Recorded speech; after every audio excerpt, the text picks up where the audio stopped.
గ్రంథములో ఉన్న మాటలు షాలేమన్నా చెప్పటం వల్ల ఈరోజు తెగ మిడిసిపడుతున్నారు, లేని వార్తలను పుట్టిస్తూ ఉన్నారు. చాలామంది మరి వాట్సాప్ల్లో కాదు, ఫేస్బుక్ల్లో, ఇన్స్టాగ్రాముల్లో మరి చాలా ఆలింగనం చేసుకుంటూ ఉన్నారు. చేసుకోనండి.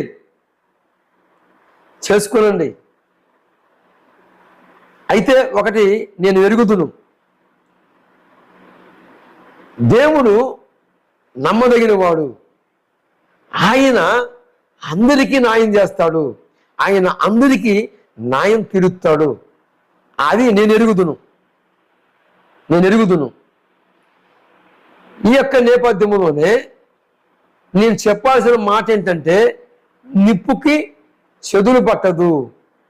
అలాగనే షాలేమన్నా తన సంఘములో వారికి చెప్పుకున్నాడు కానీ ఎడపట్ట వారికి చెప్పలేదు.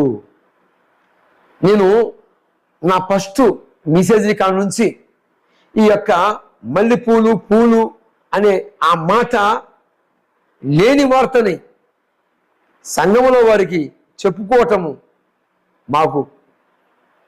నాకు అర్హత లేదా? మందని కాసువాడు మంద క్షేమంగా ఉందా లేదని చూసుకునే బాధ్యత మాకు లేదా? ఒక కుటుంబాన్ని కాపాడటమే చాలా కష్టకరము పరిస్థితుల్లో ఉన్నాం. అలాంటిది కొన్ని కోట్ల మంది ప్రజలని ఈరోజు ఆయన మాట ద్వారా క్రీస్తు యేసు ఆ నామము షాలేమన్నకి తోడే ఉంటానా ఈరోజు అన్న శాసిస్తే ఎంతోమంది కుటుంబాలు, కొన్ని కోట్ల మంది ప్రజలు హృదయములో ఉన్నాడు.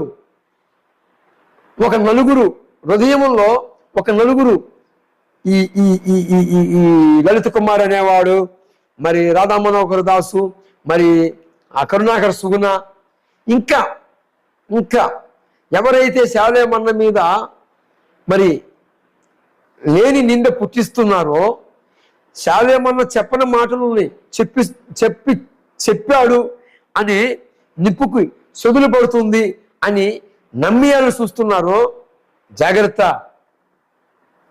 సభ్య సమాజం అంతా చూస్తుంది.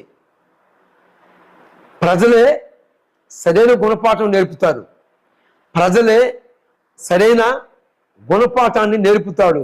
ప్రజలకి ముందు ప్రజలను సృష్టించిన సృష్టికర్త ఉన్నాడు, ఆయనే ప్రభువుని యేసుక్రీస్తు వారు. మేము నమ్మినవాడు ఈ లోకములో ఉన్నవారి కంటే గొప్పవాడు. ఆయనేందో మాకు తెలుసు, ఆయన కార్యాలు ఎన్నో మేము చూసాం. ఎన్నెన్నో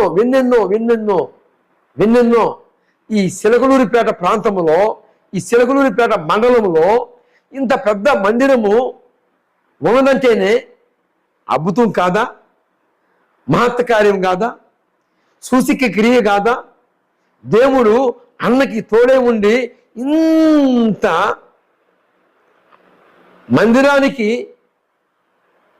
మందిరమును నిర్మించడానికి దేవుని యొక్క హస్తము అన్నకు తోడుగా లేదా? ఇది అద్భుతం కాదా? ఎంతో మంది ఎక్కడ వారో ఎవరో తెలియదు, కానీ క్రీస్తు యేసు రక్తమును బట్టి ఈరోజు అన్న మాట, ఒక్క మాట సెలవిస్తే ఈరోజు నలుమూల నుండి వస్తారుగా, తప్పకుండా వస్తారు. ఎందుకంటే ఇది దేవుని ప్రేమ, దేవుని కుటుంబం. తండ్రి సన్నిధి అంటే దేవుని కుటుంబం, దేవుని ప్రేమ. ఈ ప్రేమని అడ్డగించటము ఎవరి వల్ల కాదు. ఎన్ని రకాలైన పాటలు పడ్డా నిప్పుకి చెదులు పట్టదు. అలాగనే షాలేమన్నని ఎంతమంది ఎన్ని రకాలుగా నిందలు మోపాలను చూసినా ఆయన నిప్పు లాంటి వాడు. ఎందుకో తెలుసా? క్రీస్తు యేసు రక్తమును బట్టి, యేసు అనే నామమును బట్టి షాలేమన్న నిప్పుకి చెదులు పట్టదు, నిప్పుకి సెదులు పట్టదు, నిప్పు కూడా సెదులు పడుతుంది అని నమ్మించాలని ఈరోజు రకరకాలైన ఛానల్ వాళ్ళు వస్తూ ఉన్నారు, పాటలు పడుతూ ఉన్నారు. ఏమండి, కానీ ఎవరి వల్ల కాదు. ఎందుకో తెలుసా? అది అసంభవము. నిప్పుకి ఎక్కడైనా సెదులు పట్టిద్దండి.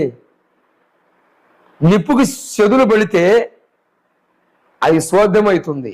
అలాగనే ఒక సత్య సంబంధి కొన్ని కోట్ల మంది ప్రజల హృదయాలలో స్థానాన్ని సంపాదించుకున్న అన్న స్త్రీలని అవమర్యాదగా మాట్లాడాడు అంటే ఎవరు నమ్ముతారు? సమాజం నమ్ముతుందా?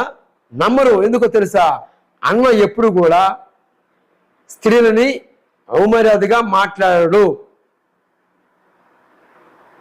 ఇది తూర్పు, పరమట, ఉత్తర, దక్షిణ నలుదిక్కుల ఉన్న ప్రజలందరికీ తెలిసిన సత్యం. ఇది నిజం. ఈ కారణాన్ని బట్టి ఈ కరుణాకర సుగుణ, లలిత కుమారు, రాధా మనోహర్ దాసు ఇంకా ఈయన మాటలు విని ఛానల్స్ వాళ్ళు, ప్రియా చౌదరి గారు, పార్వతి అనే ఆమె, వీరు కొన్ని ఛానల్స్ వాళ్ళు ఈ ఛానల్స్ వాళ్ళు ఎలాగా తయారయ్యారంటే, నిప్పుకి సెదులు పడుతుంది అని